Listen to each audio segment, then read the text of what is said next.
hard time finding a consultant in Northern California. You're told, well, we got to go after the people that vote. And so we still continue to forget about the people who aren't voting. And that's the elephant in the room. And the good and the bad part about it is here in Vallejo, we have people who aren't kids anymore not voting. You know, and that my generation not getting involved. And so we have to reach out to them. We have to empower them. We have to listen to them. And we have to get them involved. I think that our youth voting is a good indicator of whether we're going to win an election. And I think that my election, to a certain extent, was election by the people, where we had young people getting out and voting and supporting based on the candidate that they had in front of them. So we do have to put candidates that galvanize our community, but also put in that work in the community so that people know where they stand. And I want to, everything, I agree with Mr. Brown 100%. But I think that the core of the issue is one of education. At the end of the day, and strategic education, which you learn strategy through your education, through the process. We just recently went through an electoral process.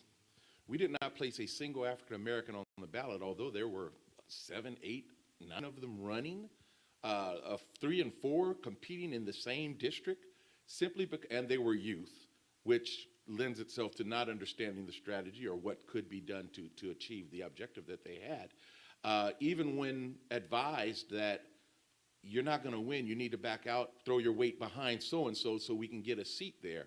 Well, I want to win. You know, I'm going to win. No, you're not going to win. You can tell them that from your experience. They still, the ego drives the individual. They don't understand the big picture objective of being involved in the politics, of being at the table. It's a perception of I individually will have power if I do that. And so their ego drives them to stay in the race when they have no business staying in the race. Not understanding that when they get there, their power is limited to a vote of 4 people. They don't get anything done without amalgamating or coalescing the votes of 3 of their peers that are sitting at the dais, period. So these are some of the challenges that the CDC, the Community Democratic Club, is charged with, and that is to work on the education of potential candidates. And by joining our organization and letting us know that this is their objective that they'd like to do, we're able to assist them in that effort. There's some grooming things, there's some speaking issues, there's a host of things, including how to stay out of trouble. Because trouble will find you in your campaign, you know. So I think it's education first and foremost. Now, the big question, elephant in the room, is how do we bring those young people to the table so that they can understand that they need the education we're trying to give them. Our schools fail us because our schools don't teach them the real world of politics. It's a popularity contest when you're running in high school for an office. And seldom do those students return back to say, I want to run in the city I grew up in. Very seldom do they do that. They relocate. Part of the reason of that is lack of resources, shall we say, lack of growth potential for them in this market. And that I understand that, but it all boils down to education first. So how do we get them? I'm going to ask a question here. How do we get to the youth so that they can, those that are interested in running for office, so that they can learn strategies to move them forward? And that includes being in missions and being involved in volunteer positions and a variety of other things to build that resume before you actually make a run. Yeah, that's a good question. In fact, it was a question that I had listed here because the reality, until we are able to harness those potential candidates who are interested in running to actually come through systems, here's these systems again, then we're going to continue to have what we just had in terms of that election, having people, 2 or 3 people who weren't running in the same district, and you know you're not going to win. The other people just walked on office. And I have been privy to be in other communities in private meetings and see how they roll. And how they roll is they decide, no, you not going to run for such and such. He is. Or he's not going to run for such and such. And I'm sitting in the meeting. You know, we were sitting in the meeting. I mean, watching how they broker who's going to run and who's not. Somewhere or another in our community, if we're going to really get political power, is we're going to have to galvanize and unify our collective voices to start cultivating individuals to run for office. And it really takes some communication among leaders of the various organizations. Don't you go endorse somebody until you come to call President Harrell, and don't you endorse somebody until you call President Brown. And all of us get together and say, okay, we're going to bless this individual to run. And let me add a piece to that. The money. The African American community does not contribute money in any significant portions to candidates that are running for office. They will spend $5 a day at Starbucks or $12 for a burrito at lunch or whatever you want to call it, and they don't make the investment in the result that they actually want.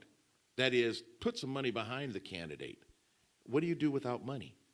We've got folks that are well-funded. I don't know too many of the African American candidates that have been well-funded. They're scraping.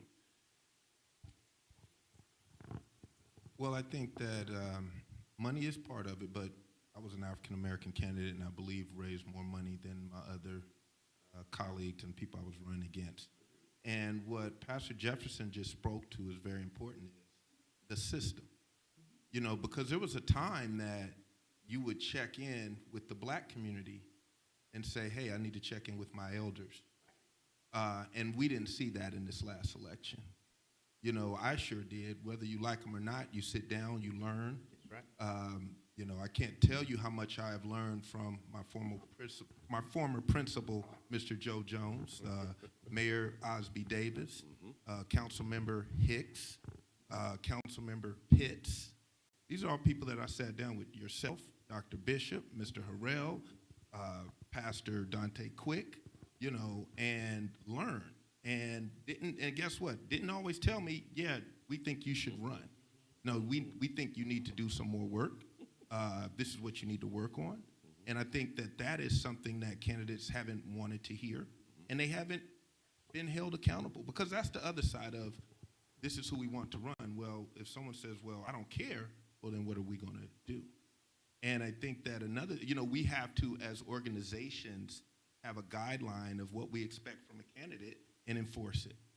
You know, personally, if you don't have over 5 to 10 years of experience working in this community, I don't suggest you run. When my son has more experience volunteering in this community than most candidates, we have a problem. Nothing against my son's volunteerism, because he volunteers a lot, but I'm just saying, you know, we need candidates who are embedded in this community, doing real work, so that when they show up at the Bowman's house, they know who you are. They've seen you do work. You're not just someone new who came through whatever white organization has taught you how to be a politician, but instead you have worked in this community, worked with our kids, worked with our seniors, worked with those without housing, and done the work. That's where it comes from. Anyone who comes to me, and I've seen them, I am God's gift to Vallejo, and I'm here to be elected. Right. Well, I don't know you. I've never seen you work in this community. I don't even really know what you're about. You've been here about 1.5 years. You move well politically, but I don't see you doing that real work. And I think that this last election was a real turning point, because I think that there were candidates out there who looked at social media, and instead of looking at leaders in the black community, said, I'm going to look to leaders outside of our community, and that's where I'm going to gravitate. And it didn't serve them well, you know. No, it absolutely did not. It absolutely did not. And yes, I absolutely agree that you have to. This is an issue that we're going to have to get a hold of in order to move forward politically. And I think that one of the things, if I heard Mr. Brown, one of the things that was subtly entered in there was the fact that the organizations of elders, the organizations that have strategy and bylaws and other things, the reason they have them is because they've been set up to sustain and to move forward. There has to be a coalescence of those organizations with a group strategy of how do we move forward. In other words, we all need to come under one umbrella, sit at a single table, and start the dialogue to move the needle, because that's the only way we're going to get it done. We cannot do it by ourselves, each individual. I agree. And the only thing I want to add is, as Pastor Jefferson said, all of the candidates, we go through the endorsement process with the different organizations. We play the game, and then we do not see the results that we want to see. So we as organizations and we as a community got to want to play that game, because it doesn't work for us. Continue to play the game and expect different results.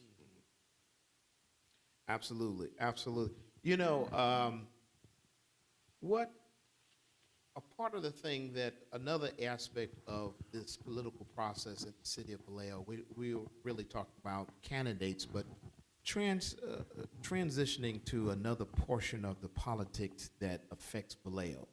And there's something called the Solano County Central Committee. What is the Central Committee and how does that work? Or what is its importance, or shall I say? I shouldn't say, how does it work? I'm going to defer to our former council person.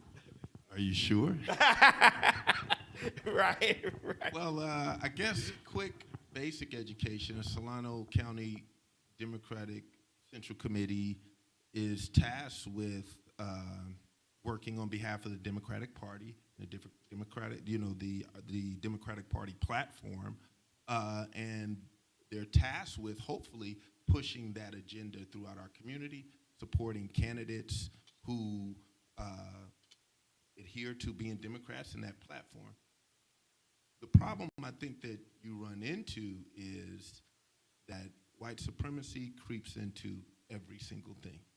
And I think that when you look at the Central Committee, what I think that people my generation were struck by was, though people may yell Black Lives Matter and want to paint it in the street, well, they may have on a nice shirt that talks about Black Lives Matter, they don't accept us on our terms.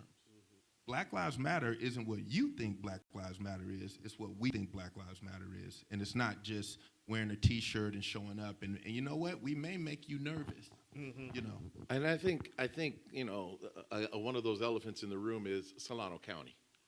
When we look at the population of African Americans in Solano County, our representation in all government positions, elected positions, is pretty weak because we don't have a large population. And so if we're fractured on the ground, then it's easy to keep you in a suppressed state or not allow you to elevate within any of the political organizations. So I think that is something that Solano County is not, you know, if we know the history of Solano County, even the history of Vallejo, and we're not talking that long ago, okay? It is not a real good history for African Americans.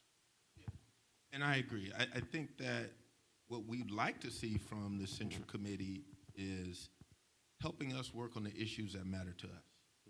And what we've seen it become is kind of a fielding ground for, if you are not walking straight, if you are not tap dancing the way we want you to tap dance, if you're not focused as what our focus is, then we will destroy you. You know, and Literally destroy you. Literally. And what was amazing to me is I have been in attendance as a part of my duties, et cetera. I found more dialogue and discussion, and I don't want to offend anybody, that's not my style, but I do have to state what's facts. I found more discussion about support for the Jewish state of Israel than I did about the state of our children in our schools. I find that abhorrent. I find it absolutely unacceptable that at the county Democratic level, we're talking about things internationally as opposed to the state of our education system for black children that are scoring at the lowest rates. And the schools are underfunded. How does that work? yeah, and I think that nationally, not just in Solano County, we as the black community, we got to really start holding parties accountable because we're all Democrats, quote unquote. But what are you doing for us specifically? You know, right here in our county and nationwide. And I think that kind of thought that we already got them. That's correct. You know, you know, they're right here in our pocket, has hurt us. You know, we have to be free agents. Who's going to support our issue, no matter where that comes from, and not just saying, hey, we're Democrats just to be Democrats. Because I must tell you, in my time on city council member, I've been called Uncle Tom, nigga, and it wasn't by Republican. It wasn't by Trumpsters. It was by people who call themselves Democrats. And so that's something that we need to acknowledge is we can't just jump in with both feet when it comes to supporting. We need to hold them accountable and go from there. You know, and I'll chime in on that because the greatest opposition I've ever had has never been by conservatives. It's always been by Democrats. And so we have seen racism, profound racism within the system under the guise of the Democratic Party.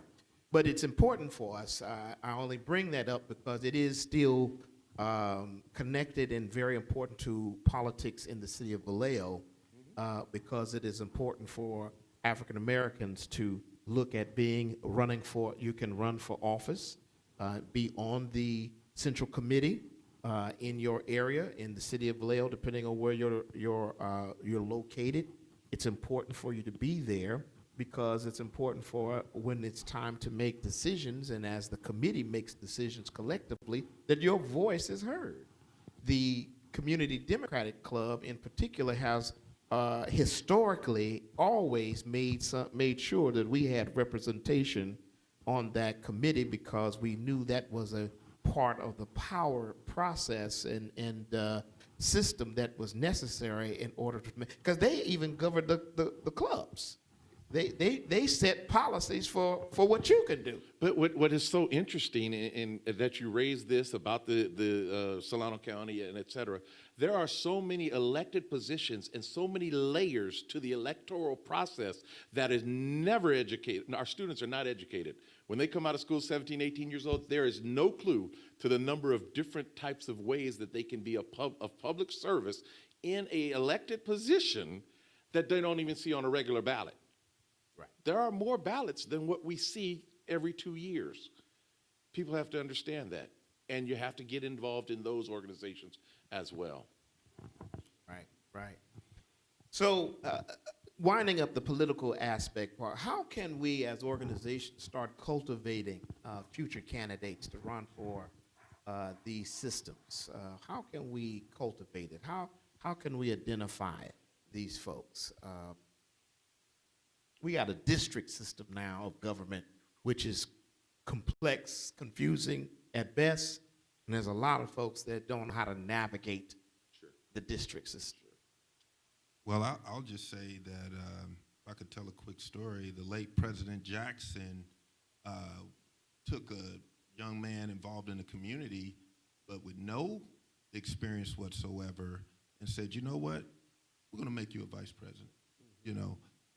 And then from there got more involved, and then they talked to CDC, and CDC said, you know what, maybe you should run for to be an ADEM delegate.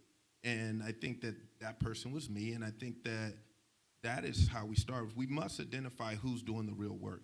The only way you can identify what someone will do is by seeing what they've done. And I think that we cannot afford to elect candidates that we don't have enough history about what kind of work you do, what do you care about, what are your passions, but really putting people who've already been doing the work. You know, that's why historically teachers have done well in this community in an election, because they've been doing the work. And I think that that's what we have to start with, is figuring out who is doing the work. I think that one of the things we've all talked about is the city of Vallejo has so many people with potential untapped, you know, who aren't involved, would love to be involved, don't want to be sitting on the sidelines, but actually want to get involved. And I think that that we have to identify those people, number one. Number two is we do have to then start to cultivate those people. we don't want to see anyone jump from 0 to city council, and jumping on a commission. Ooh, oh yeah, I got to get on a commission right before this election. It's not what we're talking about. We're talking about serving. We're talking about spending time on the planning commission. That's very, very important. Spending time in economic development, housing. I mean, getting on these committees, serving on them, learning about how things work, picking up some information, I think is important. But we got to galvanize our own and really cultivate our own candidates. Yeah, I can't disagree. I mean, there are some candidates or some potential candidates that we can identify right now who are already and have been active within the community.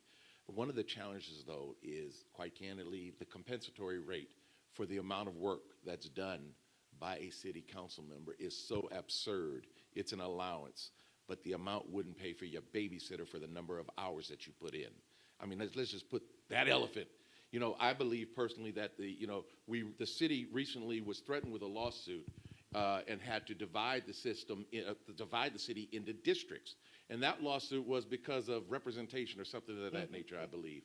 I personally believe, from a legal standpoint, the same holds true for the existing charter that puts the city council member as a full-time person with no assistant, with no group, no single secretary on behalf of the council. That council member is weeding through, I don't know, you can tell me how many hours, but it's got to be 40 hours a week.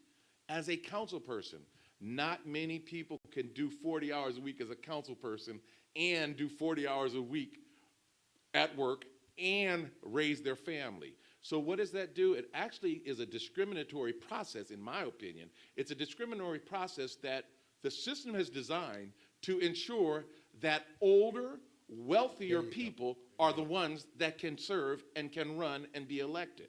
So it's really, we can get deep into the weeds with this if we want to, but it's really a systematic design that keeps, frankly, our folks out. It keeps many folks out, but primarily it keeps those that can't afford. It's an economic discrimination. And if you come right down to it, city founders were typically people of wealth. Why wouldn't they set up a system to support and be supported by other people of wealth? And I agree. I think that, as you said, if we try to win as the system is created right now, we're going to lose more than we win. And I agree with you. I have one of my ex-colleagues, Councilmember Pippin Dew, in the audience, and we would often say that, thank you for being here, but we would say that we thought that we would be doing, spend 10% on city council work and 90% with our businesses. And then it turns out it's 90% city council work and 10% of your business. That's right. And like you said, it's going to lend itself to people who are retired or have the wealth to, spend this time doing this. And once again, if you have that wealth, how often are you in the Crest? How often are you in the Hills? How often are you in Millersville? Probably not. And that's part of the problem with the system. And I agree. If we want to win at the system as it is, we're going to have a problem putting young, black, gifted people in those positions, because how would you ever have the time to do it? Making $1,000 a month, that's nothing. And so that's something that, once again, either we attack the system or we try to play by the rules and hope that we come up on that long shot. Very good, very good. We could talk about this particular aspect all night. Let's transition to education in our city, and I'll have one question in that area. What is the vision of your organization as it relates to education in our community? What is the vision? Do you have any educational focus? Because both of you are very important. This is the civil rights arm, this is the political arm, and yet they intersect because you're interested in who becomes a school board, and you're interested in all the other aspects of how education is done in our community.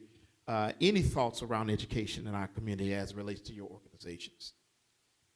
Yes. So actually, I was going over some of the duties of the NAACP, and that's something we're doing with the NAACP is we're getting back to square one, actually working on the duties of the NAACP.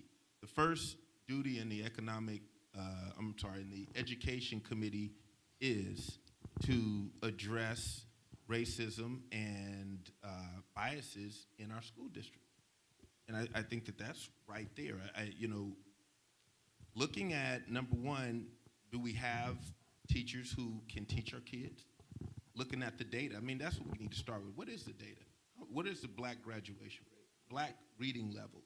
How many of our kids are going on to college? How many of our kids are even going on to get a job? And understanding that, I think that you will see from the NAACP a focus on addressing what's being taught to our kids, also looking at who is teaching our kids, and holding the school district accountable. We have to get into the schools. We will. We have to support our Black student unions.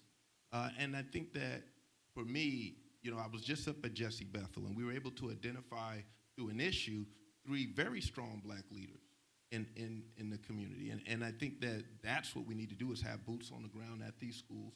And that's what you'll see from the NAACP, is a renewed focus on the curriculum, what's being taught, and also holding the school district accountable for what they're teaching. We saw during the Trump years that, guess what, all of the teachers don't seem to share our views. And I think that that needs to be addressed. We no longer can just clap and say, hey, thank you for putting a teacher in our class. No, what are you actually teaching our kids? What is your success rate? What are your counselors doing? What kind of implicit bias training are they receiving? Because most Black people have a story of a counselor who told them what you can't do. Right. I heard your story the other day, and it really resonated with me, because I dealt with that. Right. If you weren't if you weren't at the top of your class, then what? That's wild. I had a second grade nun who, I was one of those kids that liked to help after class, waiting for mom to pick me up, who was actually, my mother came to pick me up in class. And I'm sorry to segue, but I think it just shows how deep embedded it is in the system. Waiting for mom to pick me up, I'm cleaning the erasers, banging them on the side of the building. That's back in the day when we had chalkboard erasers, right. Okay? And she gets... That was our day, too. Oh, okay, all right. so mom came to pick me up, and the sister said, Mrs. Harrell, I'd like to speak to you. And I'm standing there, and she says, Mrs. Harrell, I'm a little troubled. What's wrong? What did he do? Well, he didn't do anything. He's wonderful. But, he said he's going to go into business like his father. This is in the second grade. I was a committed young man, too. He's going to go into business like his father, and he said, what kind of business do you have, was her question. We own a photography studio on 66th Street in North Oakland. You own a business? Mind you, this was predominantly, there were 6 Blacks in the school. I had 3 from my family in the school. Her response was, well, I don't think he should do that. He's good with his hands. He should go ahead and figure out something he can do with his hands. And mom said, no, he's going to do whatever he wants to do. And that was it. On the way home, my mother, I asked, why would she say that I couldn't do like my dad is doing? Why couldn't I go into business? And my mother at that moment told me, Calvin, don't let anybody else tell you what you can't do. If I didn't have that strong mother, frankly, nuclear family, mother and father, I would not be where I am today. And I'm one of those that has never filled out a job application in life. So I'm in an unusual position, shall we say. So back to the education piece, it's so deeply embedded, the challenges that we have. The CDC has an education person that monitors all of the board meetings and that sort of thing, so we know what's going on. We do have a former board member is currently on, a former CDC board member is currently a school board member in Vallejo. So we have a direct line of communication through that channel. As far as a specific agenda, we have not established a specific agenda, although it would fall under the auspices of the education and looking at what the education is. And through this discussion here, you've given me an initiative that I'm going to propose, and that would be that we look at what are the leadership teachers teaching the children in our high schools, teaching those students in the high school about the process. Leadership is not just about we're leaders at the school, it's about your leaders in the community. And where does that take you after you leave school? Because we need you involved further. If you've already been identified by your classmates and peers as a leader at your school, then why shouldn't you move that into a larger arena if you're so willing? So that's something that I'll bring forward shortly. Very good, very good. Transitioning to one other subject is housing. There's something called gentrification. I gave you the statistics of Vallejo's African-American population, 22,416, which is a decrease. And we see, we see a decrease in the state of California, period, but we see a significant decrease in Vallejo. What are we doing? Or are there any thoughts or in terms of your organizations that address housing? I know from the political standpoint, we determine a lot of times who gets into office that creates policy. And from the NAACP, I could see there'd be a wide range of ways that you could address and deal with these issues. Could you speak to, as it relates to housing, because Vallejo has a significant homeless problem that many cities in Vallejo, in California have. And after the pandemic, many of our people are living in their cars. And we know it because when they go to school, when the kids go to school, they find out that many of them are actually living in their cars. Is there anything that you want to add in that area? Ooh. That's a real, that hot iron kind of thing. And you want to bring that up. I think there's going to be a lot of opinions on it. And I hope that what I communicate can be understood. There are elements of gentrification that could be good. One of the challenges that we have here in Vallejo is the income levels. You stated that the average household income is $80,000. What you did not quote in your data, and I don't know if that even they broke it out in that way, was what is the average African-American household income? I would like to know what is the percentage of African-American homes that are single-parent head of homes, which would dilute that average of 80 significantly, especially if they got kids they're taking care of, et cetera. So there's some data that's not shown there. We have a lot of things that ail us in Vallejo for everybody, our streets and facilities and otherwise, lack of recreation programs and a variety of things that are directly impacted through the system, and we have to figure out how to move past it. That's really the challenge.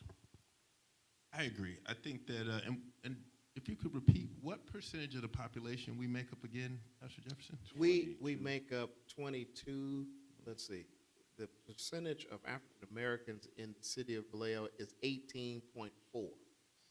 18.4%, and it's 22,416. Got you. So we actually, though we make up 18% of the population, we make up about 34% of the homeless population. So, the story of blacks in America is always going to be of those kind of discrepancies. Well, the same discrepancy can be cited for prison.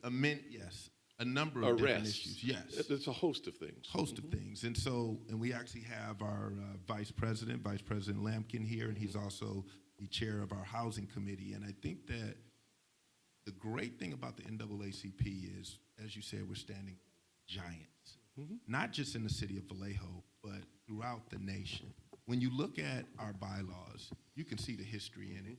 You can see the thought put into it. You can see them working their way through different issues. And I absolutely love it. And for housing, it states unequivocally that we will fight any attempt to discriminate those without housing. And that's something that you'll see the NAACP continue to do.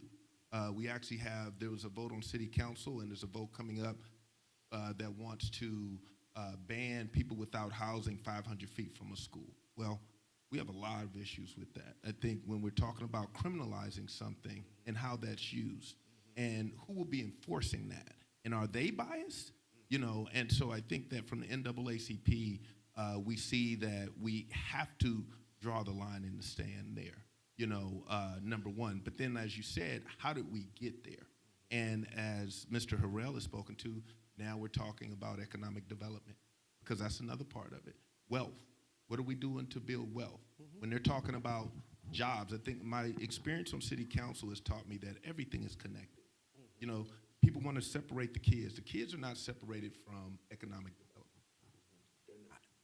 Because those are parents, and then those are kids who will one day be parents, which leads to home ownership, and that's another part of our duties on the NAACP Housing Committee, and promoting Black wealth in our community, and figuring out, one of the things that we really wanted to address during my time on city council, and my colleague, Councilmember Dew, is those inequities in the community, redlining. Because though there may not be any redlining today, it's a natural redlines. We know where Black neighborhoods are, right. And quite often it's hard to escape them. And that has to do with the system. And that has to do with lack of generational wealth. What livable wage jobs exist here in the city of Vallejo? I won't say I got in trouble. Getting in trouble with Karens is good trouble, as they would say.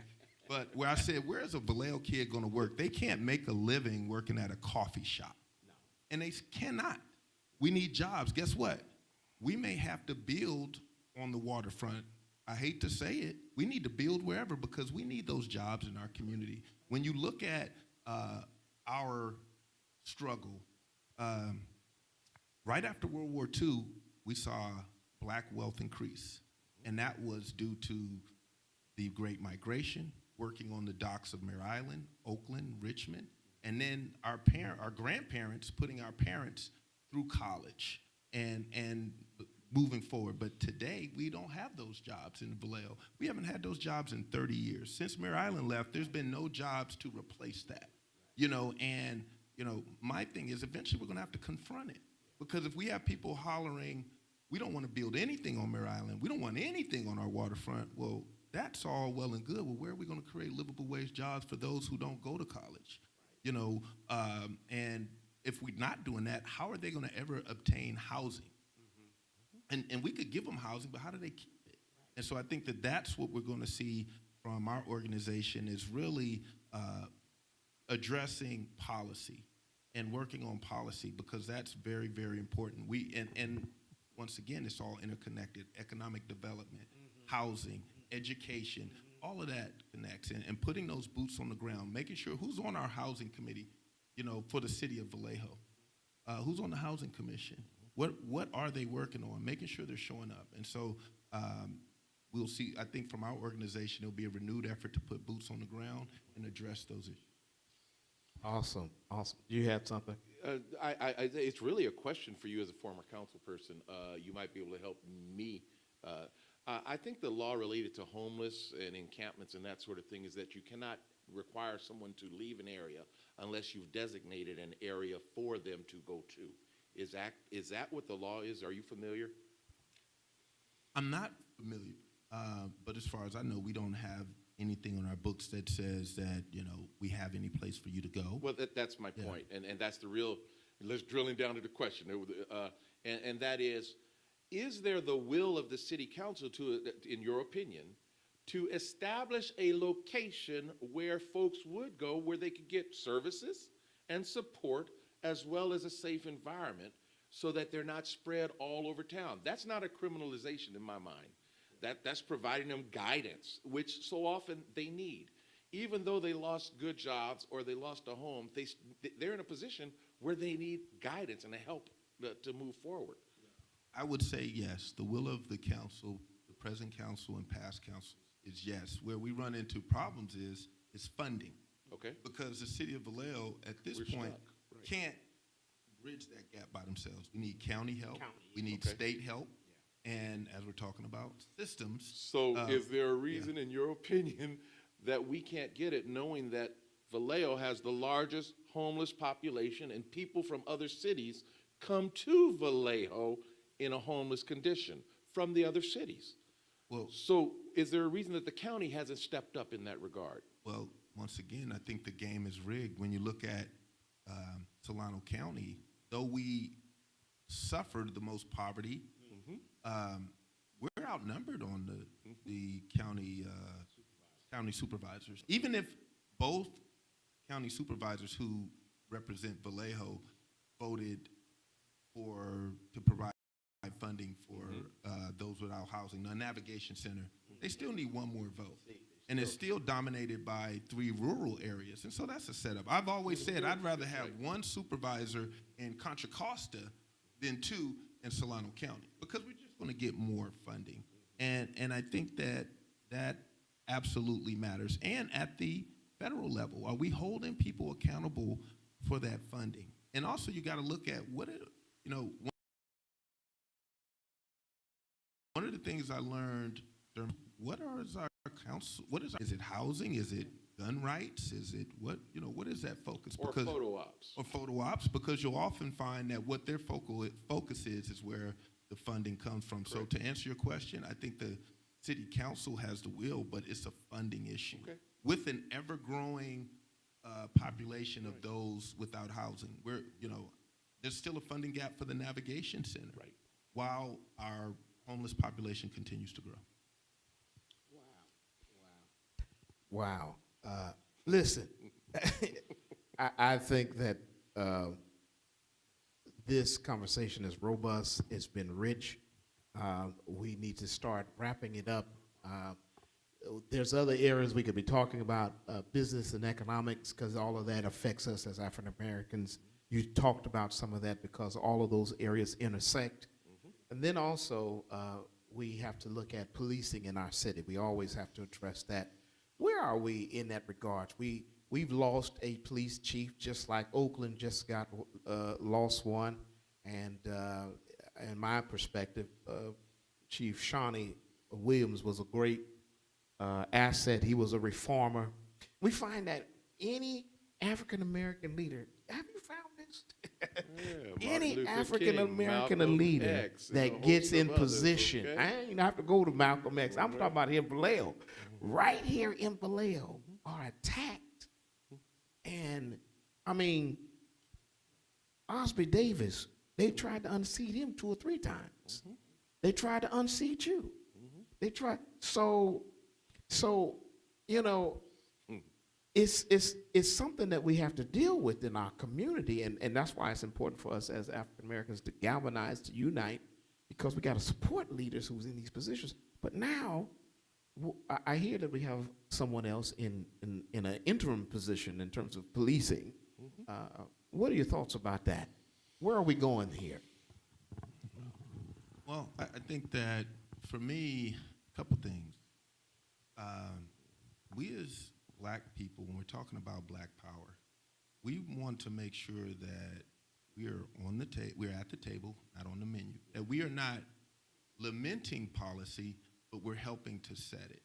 And I think that when people say, yes, Chief Shawnee Williams was amazing. He's a good friend of mine. He was a black man who cared. He was an assistant chief of San Jose. That means he could have went anywhere and got a job, any city. He chose Vallejo because he saw issues in Vallejo, specifically. And I think that what he hoped was, if I institute policy change, then we can move forward. And I think that what we need to learn as a community is we have to educate ourselves on how to truly create change. Because I will tell people all the time, if you wanted to save Chief Williams, you had to be there when we were voting on the police station. That's right. That ain't from me, that's him. He needed support on the police station. He needed support. He had a vote of no confidence as well, which hurts his ability to get a job. And I think that for me, that's where council comes into place, because if we're not holding council accountable, he got out there, changed policy, and what did we give him? We in a church, so I'm not going to cuss, not a darn thing. Right. As a council. We did not ensure that he had a police station. We did not ensure that he had a contract with the police officers that allowed him to attract and retain quality officers. And so, of course, he was going to leave. As a friend, I wouldn't want him to stay. How long is he supposed to stay before it hurts him being able to feed his family? And also, he had support from the black community, but we still have to, we still aren't fully awake and understand how the system works, as far as I'm concerned. He doesn't need you patting him on his back. He needed you at the meeting asking counsel for a police station so that he could move his policy forward. How can he motivate his people? After a while, how do you, to me, I was speaking to a young African-American police officer in the city of Vallejo, and I asked him point blank, how could you have a vote of no confidence for the police chief? And he looked down for a second, young man, and he said, 20 cents below Fairfield's pay. No facility. He didn't speak to his leadership. He didn't say he was a bad leader. He spoke to the conditions of the working conditions for employees there. And so I think that that is something that, as long as we're caught up in the matrix and reacting, they love that. They love that because that means we're not leveraging where we really need to be. And secondly, I would say, as a council member, when something would happen, a shooting, and people down there yelling and screaming at council, I didn't mind you yelling and screaming at me. What worried me is, do you even understand how the game works? Right. If you want to see real policy, we got to go to Sacramento. And then we got to talk about the Police Bill of Rights, because if we don't do that, we could get mad, we could scream, we could shout, but here is the rules of the game. And we as a community of Africans throughout this state, we should all be in Sacramento and saying, we're not moving until you do something about it, and we're going to vote. We're going to vote like our votes count if you don't address this. And we didn't see enough of that. Too much reaction. And quite frankly, we cannot allow ourselves. When I see, quite frankly, no white people leading, at city council, scream at the black guy. I'm not mad at the white person for saying that. That's what they've been doing for 800 years. I'm wondering, why y'all listening? Let's talk as a community. Let's make sure we're leading ourselves. And so I say all that to say that we do still need to educate our community on how to create real change, number one. We also have to continue to understand how the system works. The city of Vallejo, how do we attract good officers? I've had people say they'll just come because they want to. Not in America. In America, you go someplace on pay, facilities, and how you're treated, period, in general. You're going to have a hard time convincing good people to come to a city that doesn't have that. Pastor Jefferson, I remember after Willie McCoy was, and we organized a meeting with every black organization in Solano County. And if you remember, the police chief told us, we have to take anybody breathing. I appreciate him being straight up with us, because that was eye-opening. If they can pass the background. Anybody That's breathing. If you're breathing. And that's due to pay and conditions. So that means that the system isn't designed for us to attract the right kind of officers. And even if we get the right chief, the system isn't designed to keep them because we're not holding council accountable to give them the tools that they need to be successful. I am proud to say that we fought for Police Oversight Commission, and that's coming up. But once again, as an organization, we need to make sure we're putting people on that board. We need to assess our membership. We need to figure out who's in what district, what skills you have. What do you bring to the table, and make sure that we are flooding flooding the process for the police oversight, and making sure that we're at the table. It is going to take boots on the ground. Whether the interim police chief stays or we get a new police chief, that's not going to change the situation on the ground. It's going to be, what are we doing to attract good officers? What type of quality officers are we putting out there? Are they working forced overtime? Forced overtime is the #1 predictor of police incidents. Are Vallejo police officers working forced overtime? They absolutely are. A whole lot. Whole lot of overtime. We as a community want to see that eliminated and look at those factors that predict bad policing and affect it. Because if we don't, just sitting there and getting mad when something happens does us no good. I want to say to you, I want you to run for mayor again. Did you have anything to add? No, I really don't. Okay. I All really right. We're going to conclude here. I mean that in all sincerity. Don't you think that you're hearing a level of knowledge that is necessary for our community from both of these gentlemen on tonight? Would you agree? Thank you. We're going to conclude with this unity because this is important for us and as it relates to a call of action. What can we do to bring all of our resources together and figure out what piece of this large puzzle of the black community that our organizations can do to improve the life of black folks in the city? What can we do to bring, I envision to see all of you, African American Alliance, BOAPA, everybody coming in the room together to strategize, and we don't have to overlap each other, but we can support each other in a collective way to mobilize that 22,416 people, because we got to reach that. That's a sleeping giant. And there's some folks, even watching us tonight, don't want us to reach that 22,416 because they know if we reach that 22,416 people, that we can make some real change. As long as we divide it, they're happy. How can we unify? What can we do to come together as organizations? And we got president and president here, and we got other presidents and other organizations. Come together and see what we can do and sit in the room and talk about our issues without the cameras on, and let's make some stuff happen. I want to see something happen. On that call, we will be calling a meeting of all of the leaders of the organizations, and we will have a roundtable, sit down, and let's figure it out. Let's make things move forward collectively. We can all have our individual groups and organizations because, quite frankly, there's so much work to be done. We need to divide to conquer. We can't do it all. No one group is going to be able to succeed in this effort. So moving forward, we're going to call together a meeting. That's going to be our ask. And I think that we should ask you to be engaged with that and bring together the pastors. Yeah. Because I think they're an important element of this. Absolutely. Church attendance may not be that great. Mm-hmm. However, the pastors have a big voice in this community.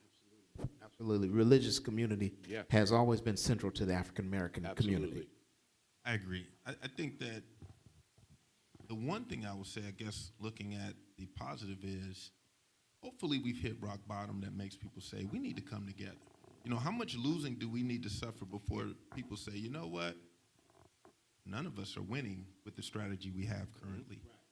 So I think it starts with that. I mean, for me, it's different because I'm a member of every organization, you know, and I've made it a point to work with every organization. And I see the importance of every organization and what they bring to the table. And for the NAACP, it's about staying in our lane. And the reason we need to stay in our lane is because we still got work we need to do. You know, we can allow CDC is there and African American Alliance is there to help cultivate candidates. We're there to help increase that vote, you know, voter registration. And that's going to be our focus, you know, and understanding what our role is and really focusing on not deviating, you know, getting into, oh, we want to develop candidates. No, we don't. That's what CDC is here for. We want to make sure that there's fertile ground for those candidates once they're developed to win. And so I think that that is something. But also, as Mr. Harrell has said, it's all about collaboration. It's all about sitting down and understanding what each organization brings to the table, what their focus is, and how we can work together, because we absolutely have to. I mean, how long are we going to continue to lose before we say there has to be something done? And not just sitting around and talking, that's a start, but actually working together on these issues, coming together. And I love the fact that part of our board, we have the president of CDC. I absolutely love it. You know, we have BWAPA members. You know, we have people from the D9. You know, we have a little African American Alliance, a little bit of everything. I don't look at that as a bad thing. I think that is a good thing, meaning that, the NAACP should be an umbrella to support the efforts of every organization in the city of Vallejo, because we can't do everything. Another piece of this whole puzzle in my mind is that all ships are lifted by a rising tide. The reality is that our entire society, across all demographics, has risen on the backs of the fight that African Americans have been in for the last 200 years. You wouldn't have the women's rights and have the stature that they have in various places if the blacks weren't leading the charge for civil rights, because that's an element of the civil rights piece. So we have to understand that all ships rise, and what we do, all of the work that we put in, is we're here focused on the African American community. However, it's a much broader audience that we serve in our activities. People don't even understand, many people don't even comprehend how they benefit from the effort that these organizations put out. And so we need to continue our fight to move the ball forward, to play the game, but we also need others to understand that we need your outside support. We're not going to push you away if you're aligned for our objectives too, because our objectives meet your needs as well. And I was just going to add, there's no I in team. There it is. That's right. The days of sitting there and bad mouthing or talking down about a different organization is over, because we all should be looking in the mirror on what we can work on. And that's what, I think that we have to be focused on from an NAACP standpoint, is saying, what are we doing to support these organizations? What work are they doing? How do we support them? And if they're successful, we're successful. Not saying, oh, well, we want them to fail. No, we don't. We want you to be extremely successful, and we're here to support you. Absolutely awesome. Absolutely awesome. Come on, give a hand to these gentlemen tonight. I want to conclude with a quote. This is a quote from Angela Davis. She wrote a book entitled "Freedom is a Constant Struggle: Ferguson, Palestine, and the Foundations of the Movement." She says, it is essential to resist the depiction of history as the work of heroic individuals in order for people today to recognize their potential agency as a part of an ever-expanding community of struggle. Let me read that again. It says, it is essential to resist the depiction of a history as the work of a heroic individual in order for people today to recognize their potential agencies as a part of an ever-expanding community of struggle. What Angela was essentially saying is every person is a leader of one. We don't have to wait for some great leader to come along, but every one of us has a responsibility, individually but collectively, to stand up and say, I'll be that one. I want to challenge you, those that are watching, and if you are even in this audience tonight and you're not members of the Vallejo branch of the NAACP, nor members of the Community Democratic Club of Solano County, I want to challenge you to join these two organizations. And by joining these organizations, all of that was discussed tonight helps us collectively mobilize the community to bring the type of change that we've been hearing about tonight. It requires all of us to be in part of it. The CDC can tell you how to join their organization. I don't know if you have any applications tonight. There's a QR code, and I know that in the live stream there has been a link that has been shared. And is there someone tonight too, or is there a website that they can come to, or how can they join the Vallejo branch of NAACP? It's a good question. So we actually did bring some applications tonight, and if anyone wants to get involved and be part of an organization where, as you said so eloquently, we need leaders and we need people who want to be on the field, not just on the sideline. And yeah, we absolutely have an application.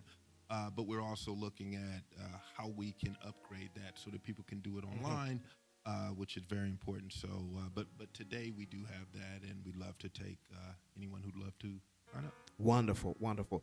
I want to encourage everyone, if you're not a part of these organizations, become a part of these organizations. These organizations need you. We need you. And so I want to encourage you to do that, because that's the call of action tonight. The call of action tonight is get involved. I hope this conversation has been fruitful tonight, and if you learned something, I've been here and I've learned something, and I've enjoyed this conversation. Next week, we'll be having another guest panel. Next week will be all women. It was all men this week. It'll be all women next week. We'll have the presidents of Delta Sigma Theta, both chapters in Solano County, as well as the Alpha Kappa Alpha Sorority Incorporated. And I believe we will have Jack and Jill presidents, because March is Women's History Month. And so the ladies, the presidents of those organizations, will be sharing next week at 7 o'clock. You don't want to miss that. And so with that said, listen, I appreciate you. And I just want to thank both of you for taking time out to share with us on tonight. And I'm sure that we've been enriched, we've been empowered, we've been educated. And now let's get out there and do something. Let's stand to our feet, and we're getting ready to go home. Is that all right? Let us pray. Father, we thank you, God. God of our weary years, God of our silent tears. God, we look to you today because you are our help. You've been our help in ages past, and you're our help today. Bless us and empower us that we might make greater impact in our communities. God, bless us even to become more unified, and let us be able to do things that even our predecessors were not able to do. God, we have vision, we have optimism, and we want to put it into place, and we want to put it into work. And so I thank you for these leaders, not only these leaders that are here tonight, but those that I even mentioned earlier, of the respective organizations. And for the city of Vallejo, God, we pray for your city. We declare and decree that this is your city, this is your people. And God, we pray for the peace of our city. We pray for the prosperity of our city. And God, we thank you for what you're going to do. In Jesus' name we pray. Thank God. Amen. Thank you all so much for coming. We appreciate you. God bless you, and you all have a good night. Appreciate you.